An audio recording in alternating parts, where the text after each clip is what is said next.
साथियों नमस्कार, मैं हरिश्चंद्र बंडवाल इस वीडियो में आप सभी का स्वागत करता हूं। दोस्तों, एक सवाल बार बार हर किसी के मन में उठ रहा है, पश्चिम बंगाल में क्या होगा? क्या होगा नतीजों को लेकर नहीं दोस्तों, बल्कि चुनाव आयोग जो प्रक्रिया अपना रहा है स्पेशल इंटेंसिव रिवीजन का, क्या उसमें चुनाव आयोग सफल हो पाएगा? यह सवाल उठ रहा है। और पश्चिम बंगाल में दोस्तों बीएलओ किस तरीके से काम कर रहे हैं, धरना प्रदर्शन कर रहे हैं, किस तरीके से तृणमूल कांग्रेस के बीएलए काम कर रहे हैं, इस पर सबकी नजर है। सबको पता है, सब ये जान रहे हैं कि वहां किस तरीके से फॉर्म भरा गया है, कैसे चुनाव आयोग को भी धोखा देने की कोशिश की गई है। अब अगला सवाल उठा, क्या चुनाव आयोग उसको सुधार पाएगा? लेकिन दोस्तों देखिए, शेर पर सवा शेर किस तरीके से होता है। आज जो मैं आपको कहानी दिखा रहा हूं ना, उससे आपको समझ में आएगा कि कैसे केंद्र के हजारों अधिकारियों ने पश्चिम बंगाल में मोर्चा संभाल लिया है। ममता बनर्जी सिर्फ मुंह ताकते रह गई हैं, वो रोक नहीं पाएंगी। अब देखिए, ये तो एक लंबी लड़ाई है भाई। कायदे से क्या होता दोस्तों, आप सोचिए ना भाई, ये स्पेशल इंटेंसिव रिवीजन क्यों हो रहा है? जो भारत के बाहर के उसको हटा दो, यही तो हो रहा है ना। जो फर्जी वोटर है उनको हटा दो। सच मायने में सभी पार्टियों को स्वागत करना चाहिए था और ये कहना चाहिए था कि हाँ, ये अच्छी प्रक्रिया है, इसको कीजिए, हम स्वागत करते हैं। यहां उल्टा हो रहा है। ये बोल रहे नहीं नहीं सर, नहीं करने देंगे, स्पेशल इंटेंसिव रिवीजन नहीं करने देंगे। हो रहा है तो उस पर खिलवाड़ चल रहा है। और मैं तो दोस्तों, आप यकीन मानिए, मैं अभी कहानी आपको दिखाता हूं, कितनी बड़ी खबर है ये। आप चुनाव आयोग को हल्के में नहीं ले सकते। चुनाव आयोग जिस तरीके से काम कर रहा है ना, दाद देनी चाहिए। मैंने आपको कहा था दोस्तों, पश्चिम बंगाल होने दीजिए। मैं आपको कहूंगा, जो काम ज्ञानेश कुमार कर रहे हैं ना, वास्तव में उनको भारत रत्न मिलना चाहिए। इतना बड़ा काम कर रहे हैं। यह शुद्धिकरण का कार्य इतना बड़ा कार्य है दोस्तों, इसकी कल्पना नहीं कर सकते। अब सवाल है कि आखिर चुनाव आयोग ने क्या काम किया है, कैसे ममता बनर्जी मुंह ताकते रह गई हैं। 3 झटके अभी दिखाऊंगा इस वीडियो में। आपसे निवेदन है दोस्तों, जरूर कमेंट कीजिए। पश्चिम बंगाल की राजनीति को आप छोड़ नहीं सकते। अभी बीएमसी के भी चुनाव है, वो मामला भी गर्म हो रहा है। मैं चाहता था बनाना, लेकिन पश्चिम बंगाल की ये खबर बहुत बड़ी है और इसीलिए आपको दिखा रहा हूं दोस्तों। आपके कमेंट की प्रतीक्षा है। साथ ही आपसे निवेदन है दोस्तों, मेरा व्हाट्सएप नंबर आपको दिया हुआ है। आप अगर जुड़ना चाहें तो जय सिया राम लिखकर भेज दीजिए। और संघ की अनसुनी कहानियां अगर खरीदने में दिक्कत हो रही हो तो मुझे मैसेज कीजिए, मेरी टीम आपको जरूर सहयोग करेगी। आइए शुरू करते हैं दोस्तों। ये खबर पढ़िए। बंगाल एसआईआर के लिए सार्वजनिक उपक्रमों बैंकों के कर्मचारियों की सूक्ष्म पर्यवेक्षक के रूप में नियुक्ति, तैनाती। आप जानते हैं दोस्तों, पूरे पश्चिम बंगाल में चुनाव आयोग अब नेक्स्ट लेवल पे काम कर रहा है। यह नेक्स्ट लेवल अलग है। अब इसमें आपको समझ में आएगा कि जिन लोगों ने गलत काम किया है ना, वो भी फंसेंगे। एक तो गलत लोग फंस रहे हैं, अब जो गलत काम कर रहे हैं ना, वो भी फंसेंगे। ये तैयारी चल रही है। ये चुनाव आयोग इतना बड़ा काम कर रहा है। 3,500 माइक्रो ऑब्जर्वर की तैनाती की योजना बन गई है। ये सब के सब राज्य सरकार के कोई नहीं है। और इतना ही नहीं, अगर अतिरिक्त आवश्यकता हुई तो 4,000 से 4,500 अधिकारियों को रिजर्व रखने की भी तैयारी है। यानी अगर इसी रिपोर्ट को देखें तो 8,000 केंद्रीय कर्मचारी, जो राज्य सरकार से जिनका कोई लेना देना नहीं। अब आप कहेंगे कि भाई क्या, कैसे 8,000 लोग कर लेंगे? दोस्तों, इनको फील्ड में नहीं जाना है। इनको बस कमरे में बैठ करके ही सारी चीजों को मॉनिटर करना है। ये बहुत बड़ा काम है दोस्तों। आपको लगेगा कि ये माइक्रो ऑब्जर्वर का क्या काम होगा। अब इससे जुड़ा हुआ जो मुख्य चुनाव अधिकारी हैं, उसके ऑफिस में एक अधिकारी ने बताया पहले मैं आपको इसकी एक लाइन पढ़ता हूं। चुनाव आयोग से जुड़े अधिकारियों ने बताया कि सूक्ष्म पर्यवेक्षण के लिए ग्रुप बी या उससे ऊपर के अफसरों का एक डेटाबेस तैयार किया है। क्या काम करेंगे? ये सूक्ष्म पर्यवेक्षक बीएलओ की ओर से अपलोड किए गए गणना फॉर्मों की डिजिटल रूप से जांच करेंगे, साथ ही वोटर्स की ओर से जमा कराए गए दस्तावेजों की भी जांच करेंगे। और जब गड़बड़ी होगी, जिसके लिए स्पेशली बुलाया जा रहा है, तो सुनवाई में जो कार्यवाही होगी ना, उसका भी निरीक्षण करेंगे। यानी जो फील्ड में गड़बड़ी करके आए और उसके बाद भी नहीं रुक रहे हैं, तो उन पर डंडा चलाने का काम यहां से शुरू होगा। और जो दोस्तों मुख्य निर्वाचन अधिकारी हैं मनोज कुमार अग्रवाल, उन्होंने क्या कहा है, मैं पढ़ता हूं। सूक्ष्म पर्यवेक्षक कई बैच में पश्चिम बंगाल आएंगे और इसी महीने से काम करना शुरू कर देंगे। एक अन्य अधिकारी ने कहा कि सूक्ष्म पर्यवेक्षक क्रिसमस के बाद की सुनवाई में भी शामिल होंगे। करीब 3000 सूक्ष्म पर्यवेक्षक नियुक्त किए जा सकते हैं। अच्छा, मजे की बात जानते हैं क्या है? किसी को पता नहीं है ये कौन है, कहां से है, वो कहां से काम कर रहा है। अच्छा देखिए, चुनाव आयोग कितने लेवल पे काम करता है दोस्तों। मैं शुरुआती वीडियो देख रहा था, सब बोल रहे थे अरे चुनाव आयोग ने बिहार में कर लिया, बंगाल में नहीं कर पाएंगे। क्यों भाई? पूछा हमने, क्यों नहीं कर पाएंगे? अरे बीएलओ तो राज्य सरकार के अधिकारी होते हैं ना, उनको क्या है, वो डेटा लेंगे, अपलोड कर देंगे, और नहीं ले पा रहे हैं तो वही खुद कर देंगे। कर भी दिया। अरे भैया, जांच तो ऊपर होगी। जांच हो गई, जांच के बाद पता चला कि 1,90,00,000 तो संदिग्ध है। कहा अब जरा दोबारा जांच कीजिए। और ये खबर देख लीजिए दोस्तों, क्या लिखा है। चुनाव आयोग ने कह दिया है कि सर में चूक पर अधिकारी जिम्मेदार होंगे।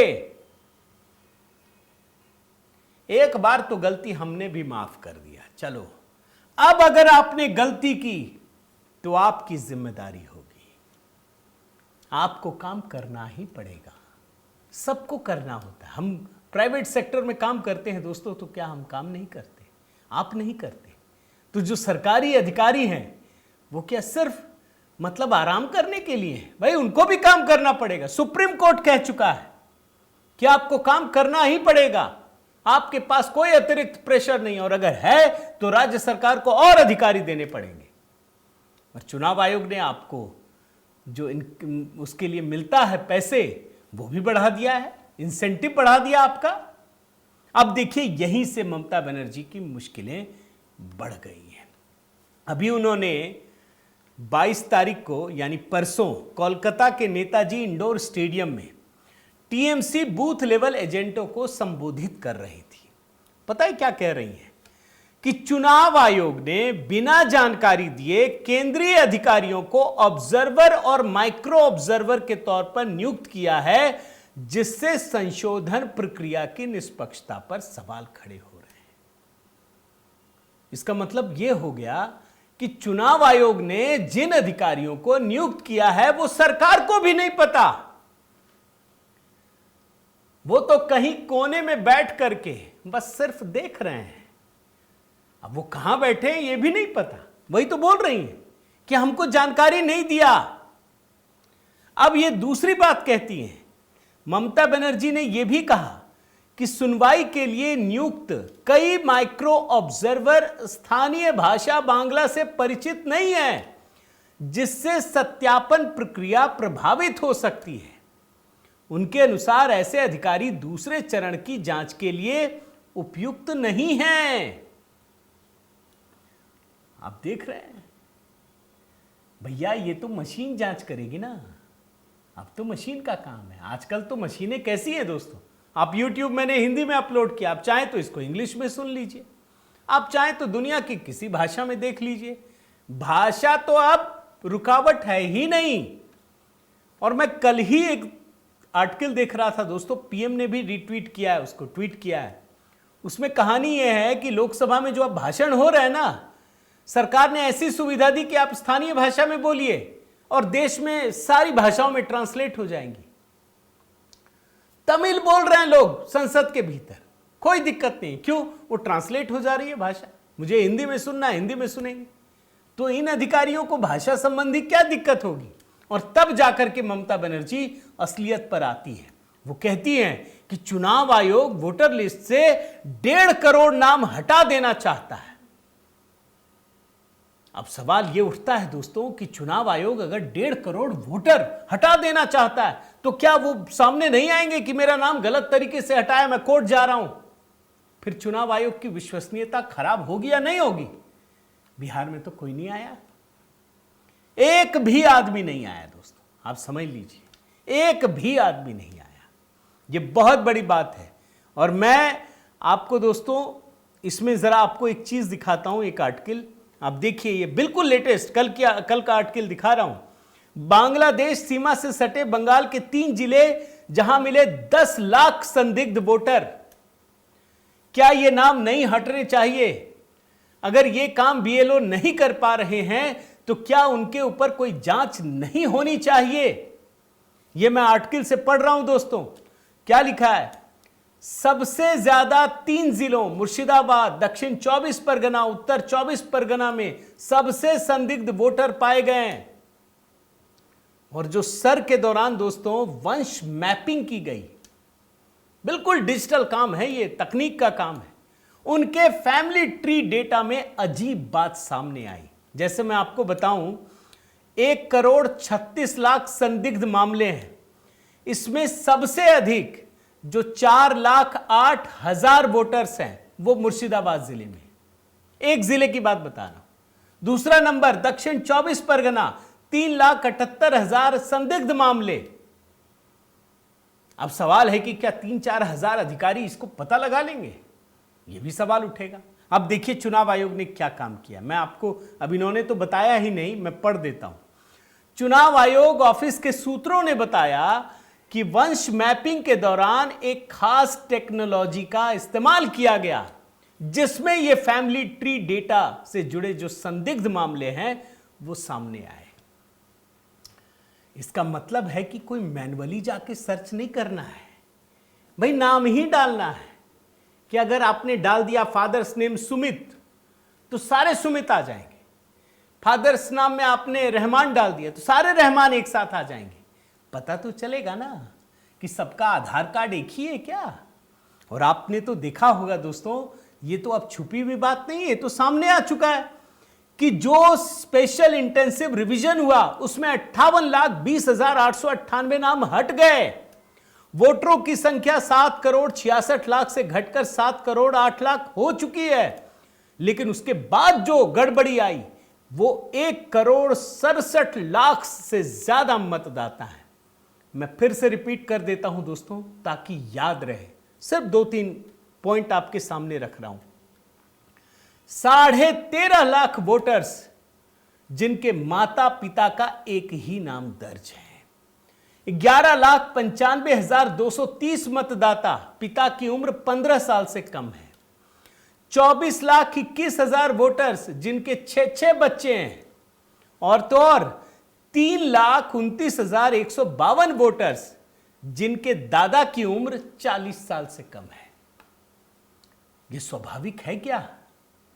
और इसी बात का पता लगाने के लिए अब केंद्रीय ऑब्जर्वर्स की तैनाती की गई है। अब यह पता भी नहीं कि कर दी गई या कब करेंगे। ये तो बड़ा चुनाव आयोग ने सीक्रेट काम किया है। और यहीं से ममता बनर्जी तृणमूल कांग्रेस की बौखलाहट शुरू हो गई है दोस्तों। और एक नया बयान दिया है, मैं आपको दिखा देता हूं, बड़ा इंटरेस्टिंग है। भाई ये तो बोलते हैं ना कि अरे बाहरी राज्य के लोग हैं, आप कैसे आ जाएंगे। ये कह रही हैं बिहारियों को, बिहार के लोगों को कि अगर आपका जो वोटर लिस्ट में बिहार में नाम है तो कटवा दीजिए, आप बंगाल में ले लीजिए, यहीं रहिए। लुभाने की कोशिश कर रही हैं कि आप, ताकि उनको लग रहा है कि अब ये हमको वोट देंगे। फिर सवाल ये उठता है कि आप बाहरी और बंगाली का वो नारा क्यों बुलंद करती हैं? इसका मतलब है दोस्तों कि ममता बनर्जी को यह एहसास हो गया है कि अब उनके जो अपने वोटर हैं, जो वोट बैंक है, उसमें भारी कमी हो रही है, भारी कमी हो रही है। ये इतना बड़ा झटका है दोस्तों। और इसीलिए मैं कह रहा हूं कि चुनाव आयोग नहले पे दहला चल रहा है, शेर पर सवा शेर। अब देखिए तृणमूल कांग्रेस क्या ढूंढ कर लाती है, आप देखते रहिए। लेकिन ये लड़ाई दोस्तों शुद्धिकरण के लिए है, इस बात को समझिए। यह अच्छी चीज है, मैं दाद देता हूं। कभी सरकारी अधिकारी इस तरीके से काम नहीं करते, वो भी तब जब पता है कि ये पूरा का पूरा जो सिस्टम बैठा है वो धमकी दे रहा है। भाई खुलकर नाम लेते हैं ना ये राहुल गांधी, प्रियंका गांधी, कि तुमको हम छोड़ेंगे नहीं, ये धमकी है ना। उसके बाद भी अधिकारी काम कर रहे हैं, दाद देनी चाहिए। और ममता बनर्जी का मैं आपको एक और मामला दिखाता हूं दोस्तों, झटका दिखा रहा हूं ना, संक्षिप्त में दिखा देता हूं। एक मामला है दोस्तों, हंसखाली पश्चिम बंगाल एक एरिया है। 2022 में एक किशोरी से दुष्कर्म किया गया। 9 दोषियों में से 3 को आजीवन कारावास की सजा सुनाई गई। मामला क्या है, क्यों बता रहा हूं, अभी आपको समझ में आ जाएगा कैसे ममता बनर्जी के लिए बड़ा झटका है। इस मामले में दोस्तों सत्ताधारी तृणमूल कांग्रेस के एक पंचायत नेता के बेटे का जन्मदिन था, 4 अप्रैल 2022। एक 14 साल की लड़की के साथ सामूहिक दुष्कर्म किया गया। लड़की बीमार हो गई, अगले दिन मौत हो गई।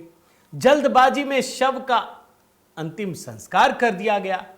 भारी आक्रोश, हाई कोर्ट ने आखिरकार सीबीआई को जांच सौंपा और उस मामले में 3 लोगों को आजीवन कारावास की सजा हुई। चलिए इतना तो ठीक है, लेकिन जब यह मामला आया था ना दोस्तों, तो ममता बनर्जी ने जो टिप्पणी की थी वो बहुत ही विचित्र था।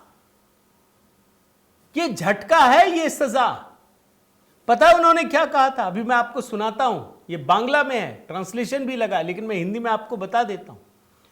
पुलिस को मौत का कारण समझ में नहीं आया। फिर आगे कहती हैं कि आप इसको बलात्कार कहेंगे, या वो गर्भवती थी, या कोई प्रेम प्रसंग था। आप सोचिए, रेप की घटना हुई, प्रेम प्रसंग, गर्भवती थी। आप बयान सुनिए। রেপ হয়েছে না প্রেগন্যান্ট ছিল বা অন্য কোনো কারণ হয়েছে নাকি কেউ ধরে ধরে চড় মেরেছে, শরীরটা খারাপ হয়েছে, লাভ অ্যাফেয়ার্স তো ছিলই। এখন যদি কোনো ছেলে মেয়ে কেউ কারোর সাথে প্রেম করে, সেটা আমার আটকানো আমার পক্ষে সম্ভব নয়। এটা ইউপি নয় যে লাভ জিহাদ নিয়ে আমি प्रोग्राम शुरू করব। दोस्तों इस बयान को सुनने के बाद सिर्फ एक पंक्ति कही जा सकती है कि यह बेहद दुर्भाग्यपूर्ण है कि एक राज्य की महिला मुख्यमंत्री होने के बाद भी महिला जो दुर्घटना होती है ना इस तरह की, उसके प्रति संवेदनशीलता का घोर अभाव दिखता है। जो संवेदना होनी चाहिए, एक रेप पीड़िता के लिए इस तरह की बात आप कह सकते हैं? नहीं कह सकते।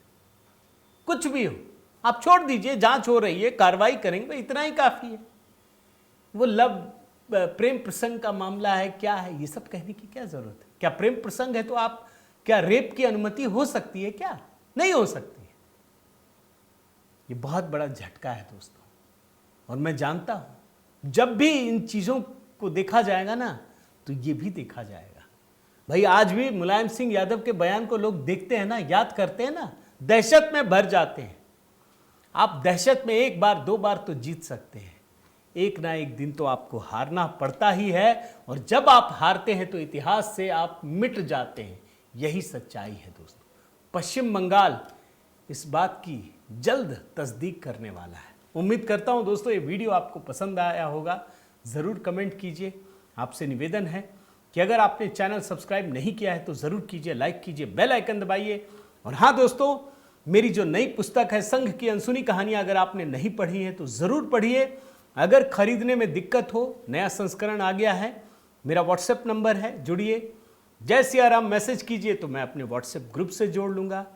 यूट्यूब में दोस्तों एक सिस्टम है जिसमें आप मेंबरशिप ले सकते हैं, आप ज़रूर लीजिए, मेरा निवेदन है। और जो नया गीत है वो कमेंट में पिंड कर दिया है। बहुत बहुत धन्यवाद। जय सिया राम।